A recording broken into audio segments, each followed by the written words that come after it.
Hey, does anyone else in our village have wavering mental health states and challenges? Can you relate to having really great days when each moment is filled with hope and infinite possibilities for a good future and faith is larger than life? Me too.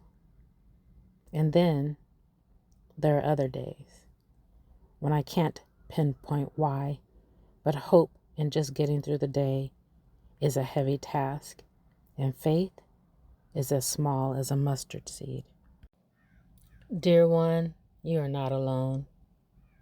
According to SAMHSA, the Substance Abuse and Mental Health Services Administration, 2023 data shows that approximately 58.7 million adults had a mental health condition, which is 22.8% of the adult population. And according to the Institute of Mental Health, mental illnesses are common not just in the U.S., but around the world, and can be categorized into two main categories: any mental illness, or AMI, and serious mental illness, SMI. AMI is a mental, behavioral, or emotional disorder ranging in impact from mild, moderate, and severe impairment. SMI is defined as a mental, behavioral, or emotional disorder resulting in serious functional impairment that substantially interferes with or limits one or more major life activities to a point of disability.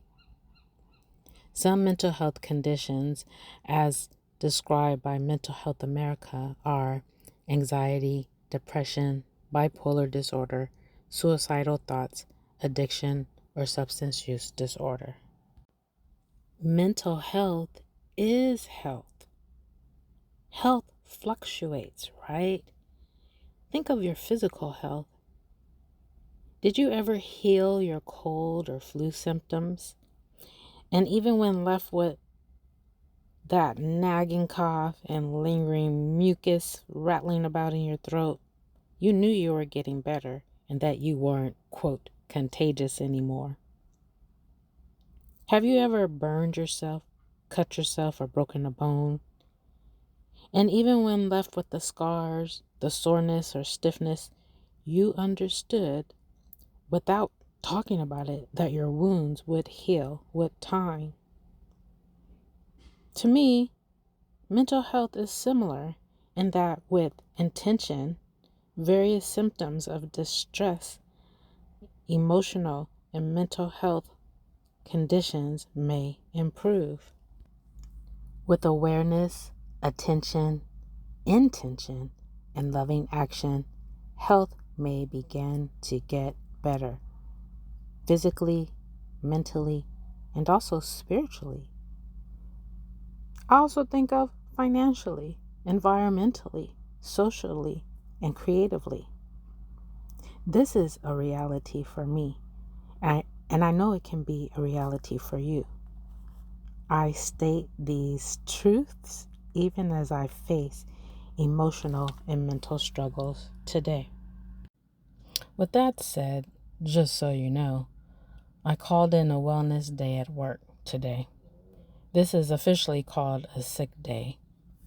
However, with the organization I work for, called Peers, I am so grateful that they understand that words are power, and we continuously educate ourselves and our team on ways to feel and show up empowered.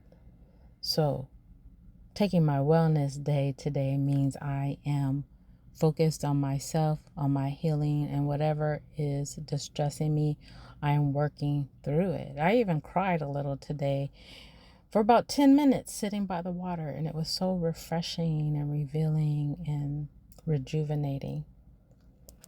So yeah, I've been struggling with symptoms of depression for the last 5 months now. And depression, or so-called symptoms of depressions, have been challenging me for a while now, since the 90s. And for me, depression symptoms feel like overall heaviness, inability to focus, sadness, lack of energy, overeating, and disinterest in socializing. And sometimes I even feel afraid or anxious to mingle about, like in grocery stores or just walking outside. That happens from time to time. So, in addition to that, I feel like some of my symptoms are brought on by my pain or general discomfort from having a spinal condition called scoliosis. I've been living with this condition almost all my life. In 1996, I underwent a spinal fusion to correct a 70-degree curvature in my spine. 5 of my vertebrae are fused together, and I have 2 titanium rods with nuts and bolts holding everything together. That surgery was pretty unique. The apparatus that was placed alongside my spine stretched out my spine, which decreased the curvature, and everything was tightened together. And what's interesting, though, sometimes my body still wants to rest in that curvature, that position, even though for the most part my spine is more straight. Although I do have a curvature in my neck, I still have scoliosis, just not where the fusion is. Having metal in my back and dealing with like kind of the physical repercussions of having that trauma on my body, it sits with me, it rests with me. The scars are there physically, mentally, spiritually. Even though I have healed a lot, there are just some things that I deal with on a daily basis. But I'm not complaining.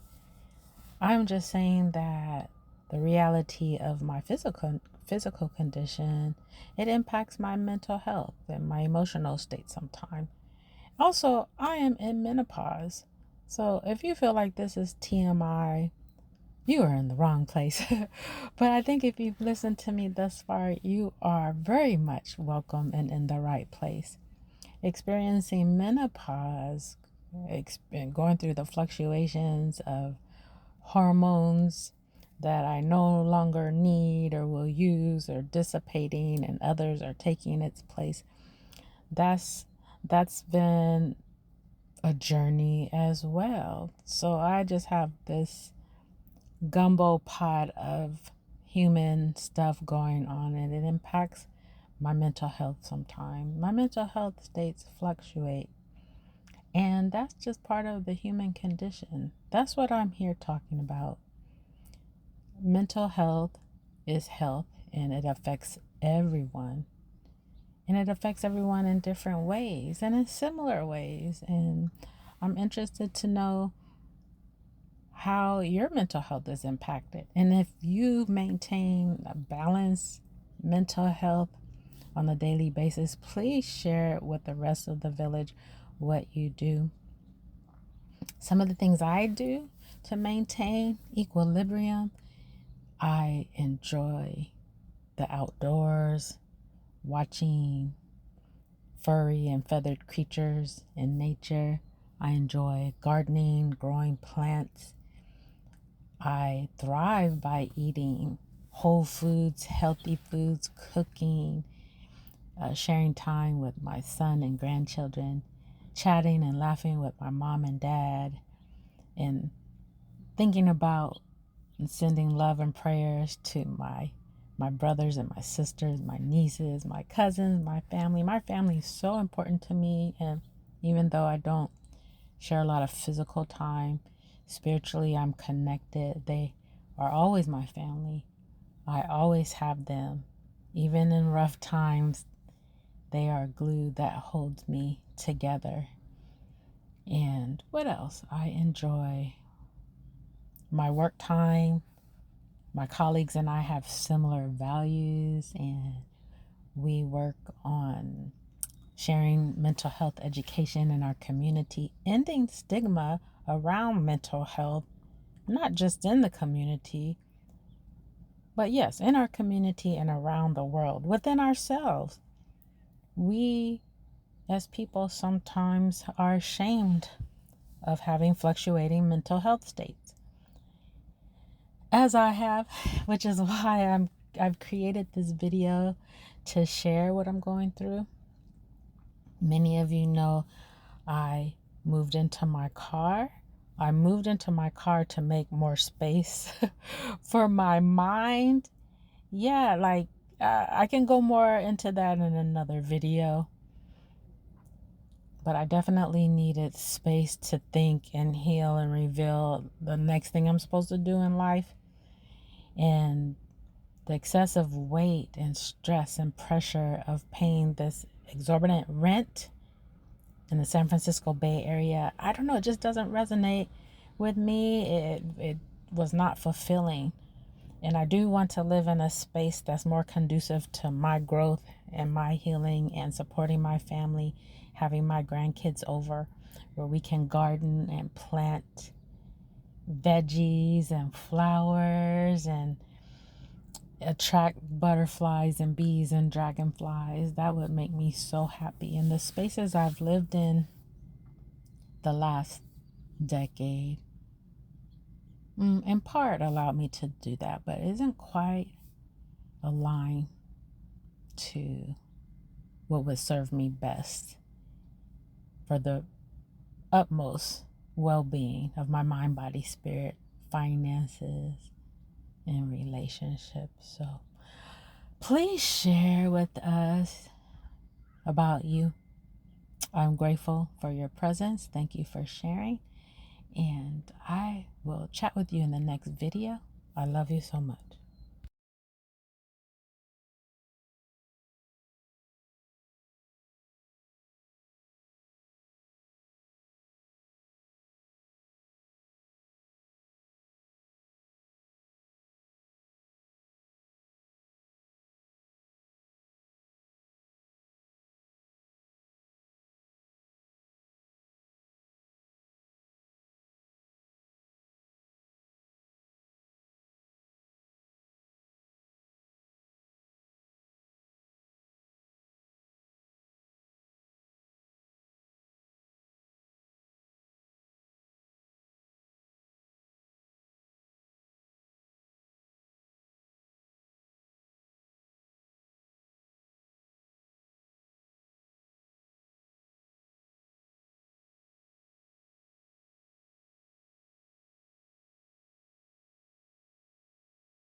We're in the galley where all the culinary art magic happens.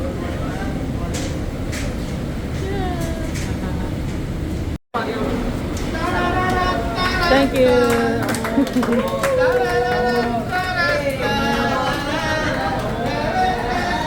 Thank you.